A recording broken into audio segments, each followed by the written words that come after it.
মনে মনে অবাক হয়ে যায়। সাদাত প্রাপ্তির কান ধরে জোরে টান দিয়ে তোর বেশি পাকামি তাই না? কিচ্ছু পাবি না। আর কি সব? আল্লাহ হাফেজ এন্ড আসসালামু আলাইকুম। ঠোঁটের কোণে মিষ্টি হাসি ফুটে ওঠে মেয়েটার। সাদাতও মুচকি হাসে। আল্লাহ হাফেজ।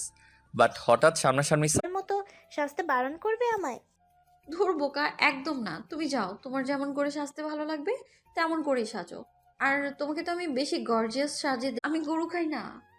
কিরে মা, তোর তো দেখছি খাওয়া দাওয়ার অবস্থা খুব খারাপ। সকালে একমাত্র লুচি খেলি দেখলাম, আর এখনো তো কিছু ড্রাইভ করো।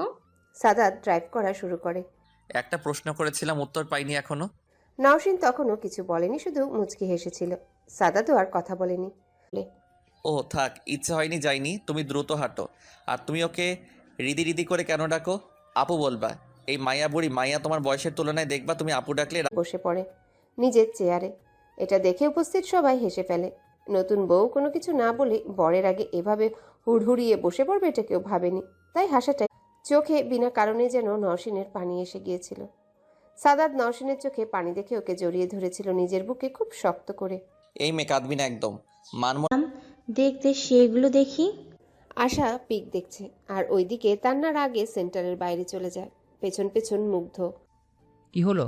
দাঁড়াতে বলছি। আমরা সবাই তোর সাথে খেতে বসলাম, অন্তত আমাদের জন্য খা। চুপচাপ খাবারটা খাও। সবার কথা শুনে নওশিন এক প্রকার অনিচ্ছা সত্ত্বেও এক সাদাতকে একা রেখে এভাবে রুমে এসে পড়লি কেন? ওকে নিয়ে আসবি তো নাকি? ও মা, সাদাত একা আসতে পারবে না নাকি যে আমি নিয়ে আসতে রাখলাম? নওশিন কাবার্ড বন্ধ করতে গিয়ে কথাটা বলে। তখন সাদাত ঘড়ি খুলে পকেট থেকে ওয়ালেট বের করে নিয়ে চমকে যায়। এই মেয়ে নওশিন সাদাত কি করছো? ছাড়ো প্লিজ, ছাড়ো। তোমার ফোন অনেকক্ষণ ধরে বাজছে। প্লিজ যাও না, গিয়ে ফোনটা তোলো প্লিজ। আমি তোমাকে ছেড়ে, সাদাত তুমি আমার ভালোবাসা, আর এখন তুমি তো আমার অস্তিত্ব হয়ে গেছো। তোমাকে ছাড়া আমি কোনো কিছুই ভাবতে পারি না, আর পারবও না।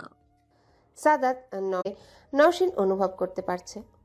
সাদাত আঙ্গুল দিয়ে ছুঁয়ে দিচ্ছে নওশিনের ঠোঁটজোড়া। কেঁপে ওঠে নওশিন। নওশিনের উপর এমনভাবে শুয়েছে সাদাত পুরো। কি প্রশ্ন করো? কোশ্চেনের আমার থেকে তুমি কি পুরো সুখ পাচ্ছ? আমি তোমাকে পুরোপুরি তৃপ্তি দিতে পারছি তো? চোখ খুলতেই দেখে এক পাশে সাদাত আর অন্য পাশে ভাবি। নওশিন হাবলার মতো একবার সাদাতের দিকে তো আরেকবার ভাবির দিকে তাকাচ্ছে। ভাবি আর সাদাত নওশিনের কান খাওয়া শেষে সাদাত নওশিনের রুমে চলে যায়। রুমে ঢুকেই সাদাত ধাপ করে বিছানায় শুয়ে আল্লাহ, শ্বশুরবাড়ির আদর খাবো কত। এক্সাইটেড ছিলাম, বাট তাই বলে এত